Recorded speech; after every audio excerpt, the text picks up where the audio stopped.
Swastiastu, salam kebajikan, dan salam sejahtera buat kita semua. Sebelumnya, perkenalkan, nama saya Wiswardana SPPK. Saya merupakan salah satu dosen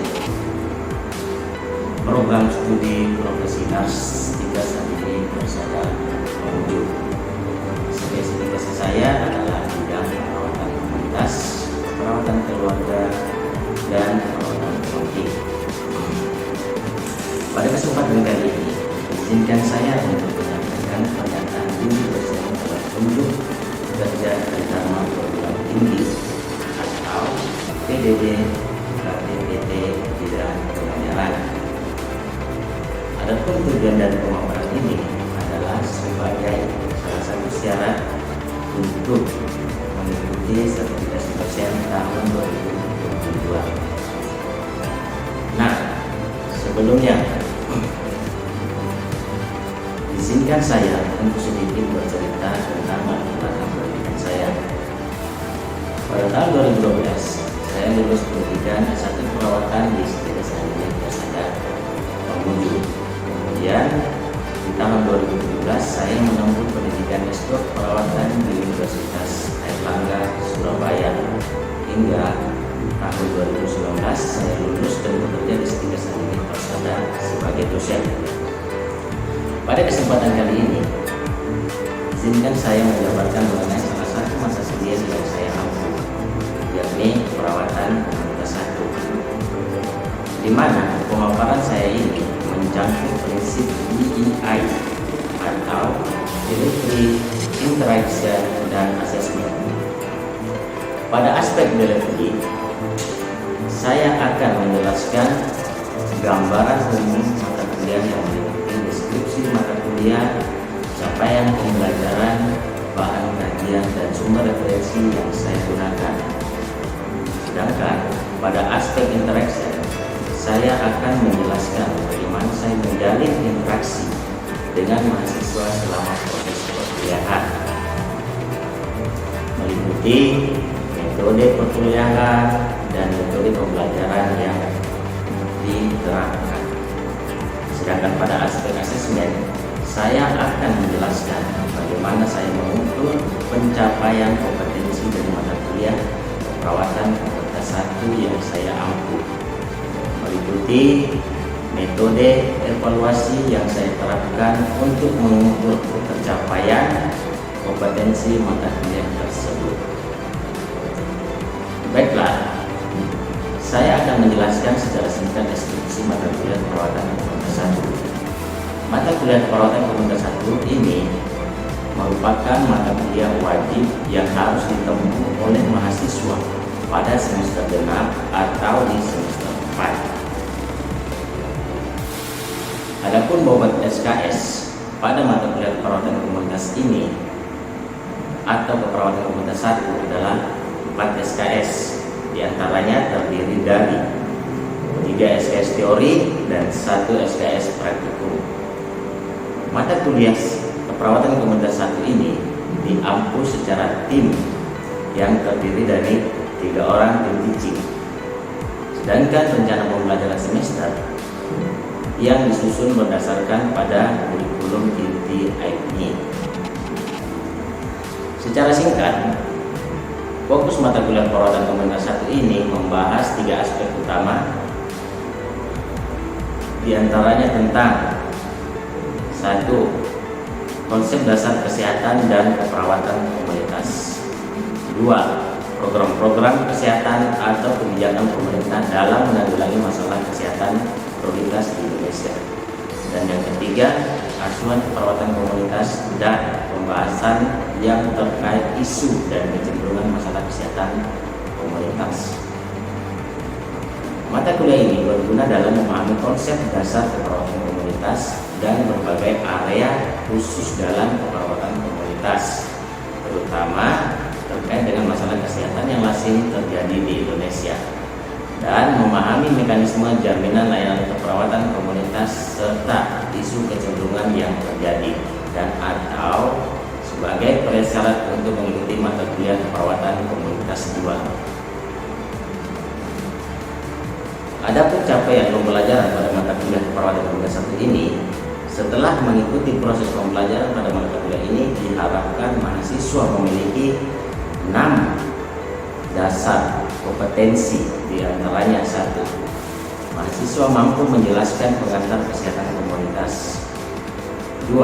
Mahasiswa mampu menjelaskan konsep epidemiologi dan kependudukan. 3. Mahasiswa mampu menjelaskan konsep dasar keperawatan komunitas. 4. Mahasiswa mampu merencanakan asuhan keperawatan komunitas dalam rentang sakit. 5. Mahasiswa mampu mendiagnosis program-program kesehatan atau kebijakan dalam menanggulangi masalah kesehatan utama di Indonesia. Dan yang keenam, mahasiswa mampu menjelaskan isu dan kecenderungan dalam keperawatan komunitas. Kemudian untuk mencapai capaian pembelajaran, mahasiswa akan diberikan topik atau bahan kajian yang dipelajari oleh mahasiswa selama mengikuti proses pembelajaran pada mata kuliah keperawatan komunitas 1. Di antaranya menjelaskan pengantar kesehatan komunitas dan konsep dasar keperawatan komunitas. Yang kedua, menjelaskan epidemiologi dan kependudukan. Yang ketiga, menjelaskan konseptual model praktik keperawatan komunitas. Yang keempat, menjelaskan standar praktik dalam keperawatan komunitas. Yang kelima, merencanakan asuhan keperawatan komunitas. Yang keenam, menjelaskan tentang posyandu, poskestren, kader, bidan desa, perawat desa, dan desa siaga. Yang ketujuh, menjelaskan program-program kesehatan atau kebijakan dalam menanggulangi masalah kesehatan utama di Indonesia. Dan yang terakhir, menjelaskan isu dan kecenderungan dalam keperawatan komunitas. Adapun referensi belajar yang digunakan, mahasiswa dapat mengakses sumber-sumber belajar, yaitu textbook keperawatan komunitas 10 tahun terakhir. Ini merupakan salah satu contoh textbook yang kami gunakan sebagai sumber referensi untuk mahasiswa dengan judul keperawatan kesehatan komunitas, serta jurnal-jurnal penelitian sesuai dengan topik pembahasan serta video pembelajaran dari channel YouTube. Kemudian pada aspek interaction, perkuliahan mata kuliah keperawatan komunitas 1 ini menggunakan metode SCL atau Student Centered Learning, di mana mahasiswa menjadi fokus dari proses belajar mengajar. Tujuannya adalah agar mahasiswa bisa atau mampu mengembangkan minat, motivasi, dan kemampuan untuk menjadi lebih aktif, kreatif, dan serta inovatif. Proses perkuliahan dilakukan selama 16 kali tatap muka dengan menggunakan metode perkuliahan secara daring atau luring. Proses perkuliahan secara daring dilakukan secara asinkronus dan sinkronus. Asinkronus menggunakan media Google Classroom dan media WhatsApp, sedangkan perkuliahan sinkronus menggunakan media Zoom Meeting dan Google Meeting. Adapun metode pembelajaran yang sering saya terapkan pada mata kuliah keperawatan komunitas 1, terutama pada mata kuliah fokus saya, yaitu keperawatan komunitas. Nah, selanjutnya untuk SKS teori, metode pembelajaran SKS yang diterapkan adalah mini lecture. Pada mini lecture, saya akan menjelaskan mengenai konsep teori ataupun konsep asuhan keperawatan komunitas. Sedangkan metode yang lain saya gunakan adalah case study. Pada case study ini, mahasiswa akan diberikan kasus pemicu, kemudian mahasiswa melakukan analisis menggunakan proses asuhan keperawatan. Di antaranya mulai dari pengkajian, merumuskan masalah atau diagnosis keperawatan, rencana keperawatan atau intervensi keperawatan, dan implementasi serta evaluasi keperawatan. Sedangkan metode yang lain adalah metode diskusi kelompok kecil. Jadi pada metode ini mahasiswa akan dibagi atau diberikan topik untuk diskusikan dalam kelompok kecil, kemudian dipresentasikan di kelas besar secara online ataupun secara daring. Untuk pembelajaran laboratorium, metode pembelajaran yang digunakan adalah demonstrasi dan role-play secara daring di laboratorium dalam kelompok-kelompok kecil dengan tetap menetapkan atau menerapkan protokol kesehatan. Dan metode yang terakhir dengan direct observational or procedural skill mahasiswa melakukan keterampilan ini berdasarkan SOP yang telah ditetapkan. Sedangkan untuk aspek asesmen, aspek evaluasi saya akan menilai mahasiswa berdasarkan komponen-komponen evaluasi yang sudah disepakati atau menjadi kesepakatan pada awal perkuliahan atau kontrak awal perkuliahan.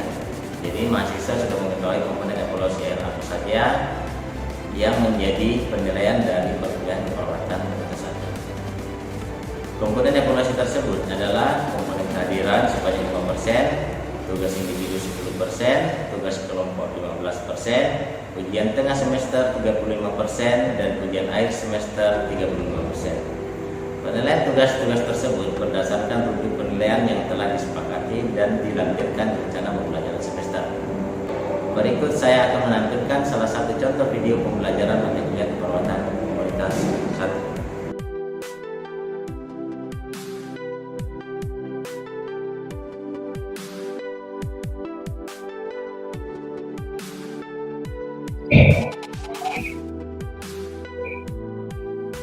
Oke, kita mulai.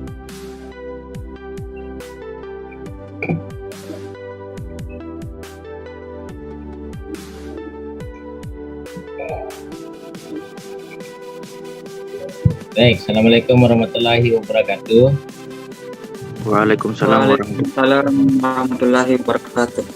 Ya, dan selamat pagi. Salam sejahtera buat kita semuanya. Ya, meskipun hari ini kita melaksanakan perkuliahan secara daring, namun selayaknya tetap menggunakan pakaian perkuliahan. Itu aturan yang sudah ditetapkan. Ya, dan mohon kameranya semuanya tetap on agar bisa diperhatikan nanti ketika temannya ada yang presentasi. Jadi modelnya nanti adalah kita tinggal presentasi diskusi sesuai dengan tugas yang sudah saya berikan minggu kemarin untuk kita bahas sama-sama. Ya, tentunya dari beberapa kelompok ini akan ada berbeda menemukan data tambahannya, diagnosanya, intervensi, dan penentuan scoringnya.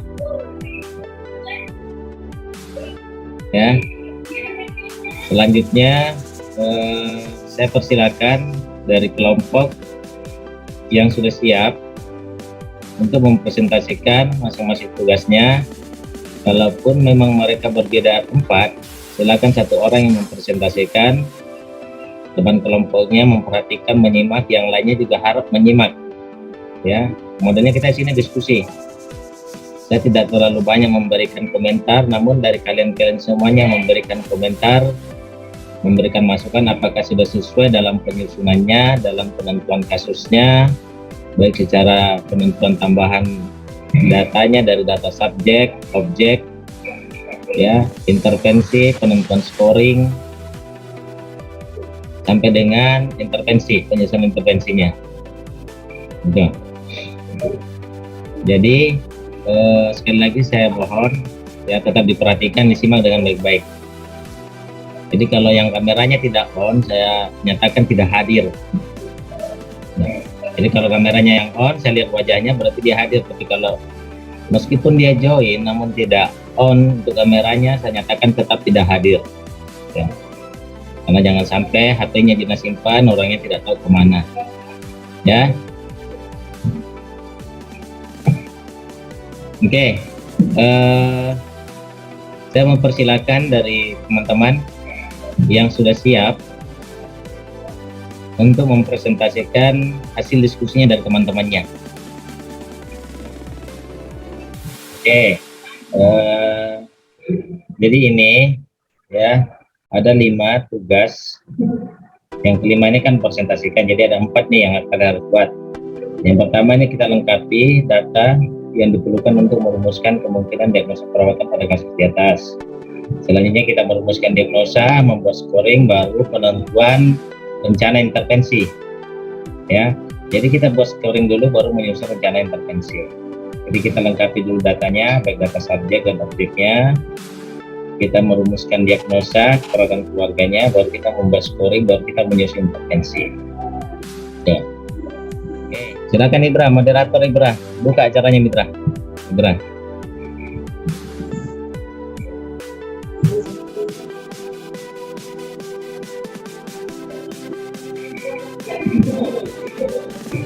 Assalamualaikum warahmatullahi wabarakatuh. Waalaikumsalam.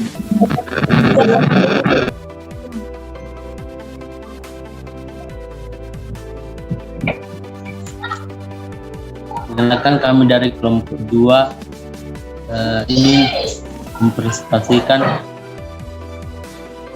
tentang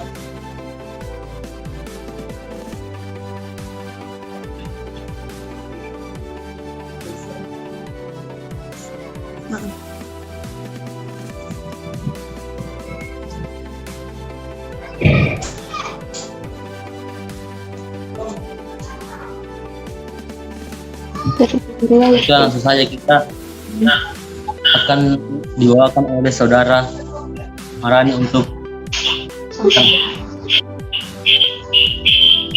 Oh iya. Ya baik, terima kasih kepada moderator. Assalamualaikum warahmatullahi wabarakatuh. Perkenalkan ini.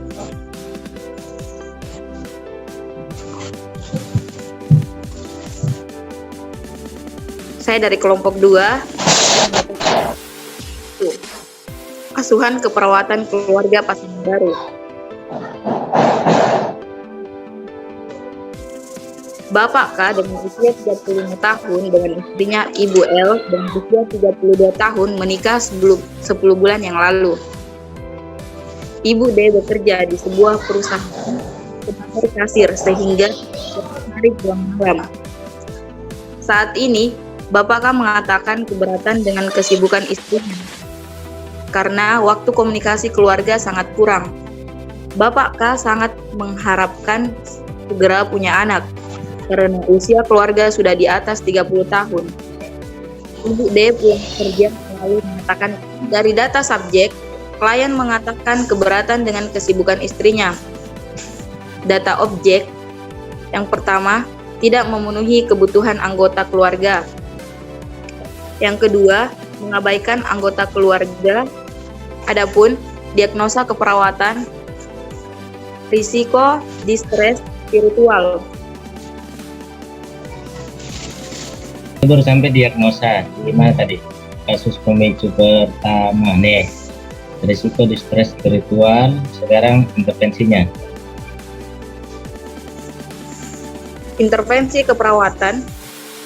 1. Sediakan lingkungan yang tenang untuk refleksi diri.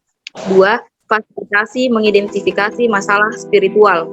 Asuhan keperawatan keluarga ibu hamil atau menyusui. Setelah perawat membina keluarga Bapak K sesuai kasus 1, 5 bulan kemudian Ibu L mengatakan dirinya sedang hamil 2 bulan dan masih diizinkan oleh suaminya untuk tetap bekerja.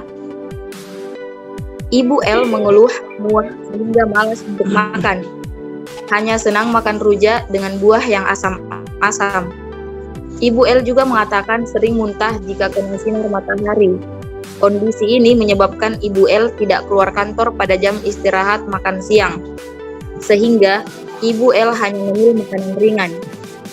Ibu L belum memeriksa kehamilannya karena menurut ibu mertua pamali memeriksakan kehamilan sebelum ada gerakan janin.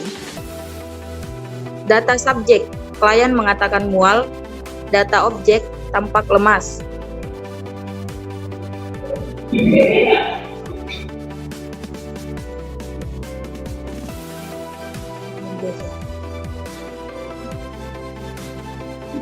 Diagnosa keperawatan. 1. Nausea.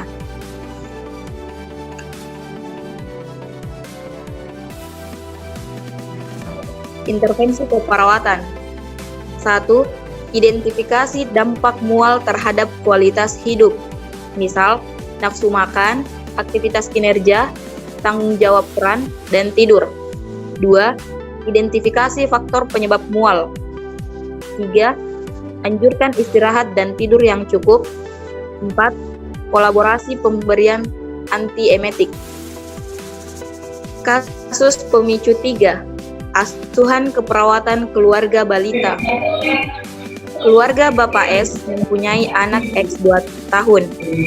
Sejak pagi anak X air sekali dengan konsistensi cair, sedikit ampas. Berat badan anak X 10 kg. Pada saat kunjungan rumah diperoleh data anak tampak pucat, lesu, dan lemah. Menurut Ibu S, anaknya berak-berak karena mau pintar sehingga ibu tidak melakukan apa-apa. Dalam penentuannya di sini, ya, di sini ada sifat masalah, kemungkinan, potensial, dan menonjolnya masalah. Ada 4 kriteria, ya, ada 4 kriteria dalam penentuan scoringnya. Namun dari 4 itu terbagi-bagi lagi nih sifat masalahnya, ada yang ancaman, ya, ancaman kesehatan, keadaan sejahtera, ataupun kurang sehat. Mudah, sebagian, tidak dapat, cukup, tinggi, rendah, masalah berat, ya, perlu penanganan, atau tidak dirasakan sama sekali. Ya, ini berdasarkan menurut Pakaya tahun 2009. Nah, di sini itu sebenarnya dalam penentuannya itu bukan seperti ini. Ya, jadi kita tentukan nih sifat masalah, contohnya 1, ya, kita lihat nih, diare, kelihatan enggak? Kelihatan tidak? Iya, Pak. Nah, nih mana yang punya tugas nih? Contohnya diare, ya. Ini adalah diare. Oke, kita lihat nih di diare. Diare itu sifat masalahnya seperti apa? Ancaman kesehatan kah? Atau tidak kurang sehat, atau ancaman kesehatan, atau keadaan sejahtera? Yang mana yang diambil? Kita ambil menjadi satu nih. Kalau yang kurang sehat itu berarti skornya 3. Ancaman kesehatan itu skornya 2, keadaan sejahtera itu ancamannya 1. Itu sifat masalahnya. Jadi contoh kecil, ya, kalaupun memang dia adalah kurang sehat, maka yang kita ambil skornya adalah 3. 2 dan 1 ini tidak ada.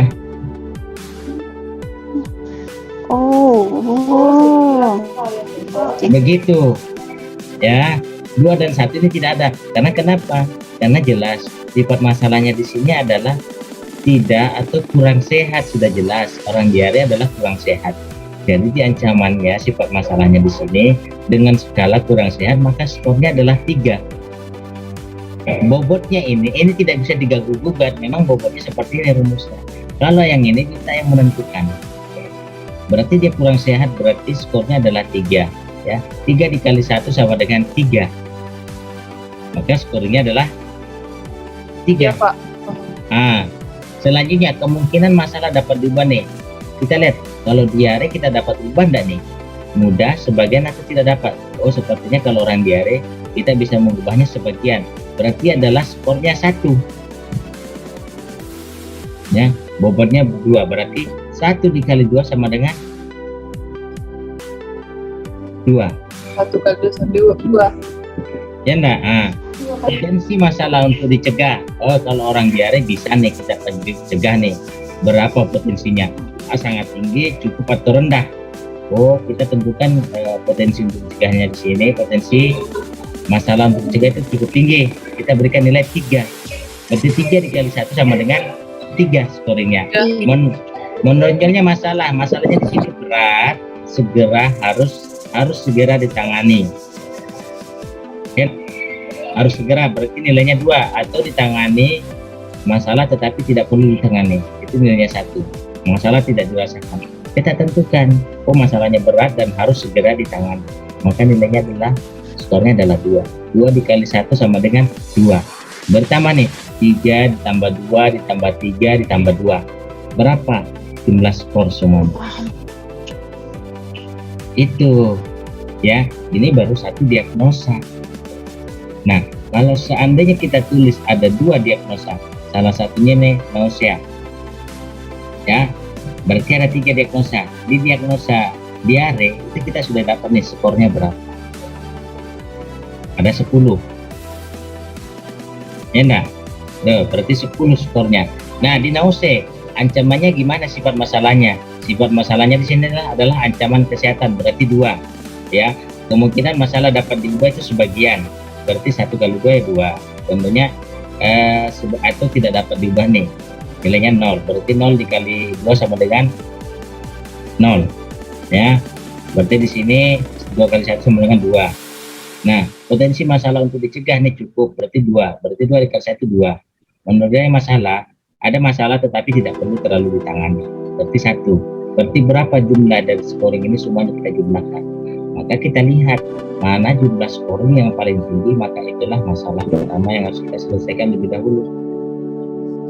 Itu dalam penentuan scoring, ya, kriteria dan scoring dalam penilaian diagnosa asuhan keperawatan keluarga maupun komunitas, ya, komunitas ataupun keluarga. Jadi seperti itu dalam penentuan scoringnya, itu, ya.